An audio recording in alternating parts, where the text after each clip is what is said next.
Gikundi gitu ni ati gikundi kia Mbeu Njithi kuuma nduriri iria ciikaraga mwena wa Pokot ya ithuiro nimatabanitie mihang'o ya gutigirira ni makorwo magietha kihonia gia Thayu gatagati ka nduriri ici cia Pokot, Turkana na marakwet aria magikoretwo na ngahiha gwa kahinda kanene na makeria mari itũra-ini ria Guthingata hindi ya uruguria wa mihang'o ya atongoria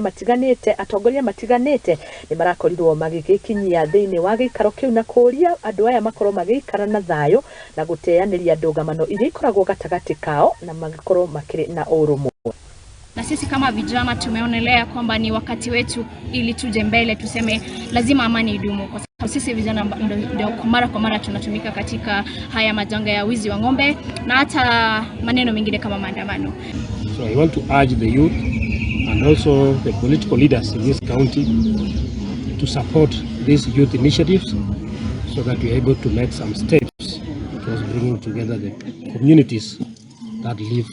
across the borders. Haya yote yanawezekana, na kama wewe ni mpenda amani,